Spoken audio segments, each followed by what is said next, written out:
Fala pessoal, muito bom dia. Aqui quem fala é Nicolas Farto, da Vertic Invest, falando para o nosso Morning Call de hoje, sexta-feira, dia 26 de julho de 2024.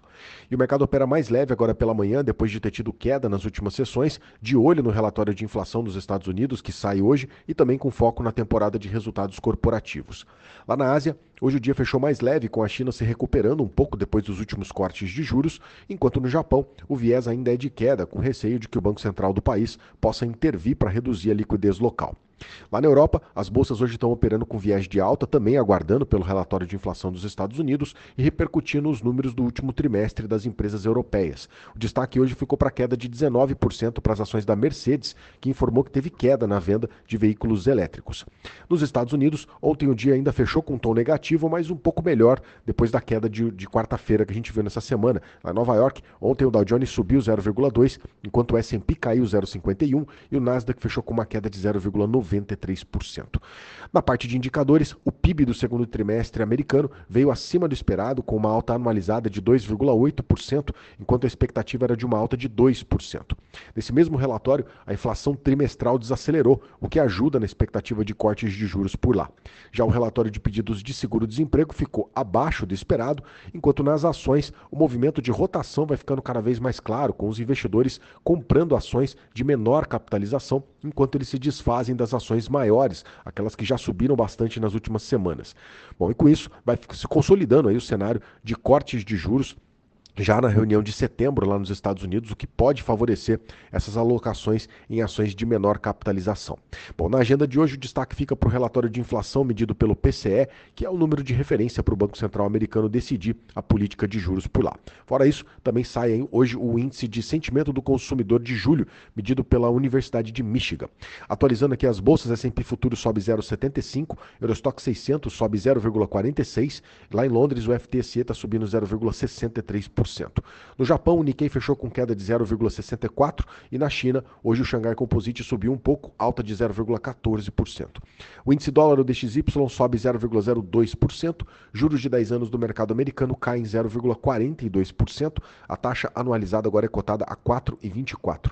O petróleo está com queda agora pela manhã, o Brent está caindo 0,45% e o barril está cotado a $82. O petróleo caminhando aí para fechar a semana com queda, repercutindo os dados de atividade mais fracos lá na China, que é o maior importador da commodity global.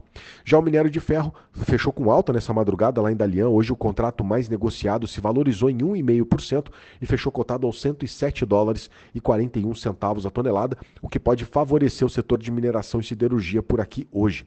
Bom, no universo cripto, o Bitcoin opera com uma alta forte de quase 5% nas últimas 24 horas e segue agora cotado na casa dos $67.300. E por aqui, ontem, o Ibovespa teve outra queda de 0,37%, fechou na marca dos 126.954 pontos. Já o dólar aliviou um pouco, fechou com uma queda de 0,17%, com a moeda americana fechando ontem aos R$ 5,64. Já na curva de juros, o movimento foi de alta, refletindo o IPCA 15, que saiu ontem acima do esperado e piorou a percepção de risco, junto com as incertezas fiscais que já vinham pressionando a nossa curva.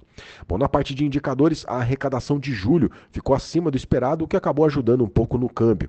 Enquanto isso, nas ações, a Petrobras ontem fechou com uma queda de 0,13%, mas ficou longe da mínima do dia. Ontem o papel chegou a cair quase 1% no decorrer da sessão.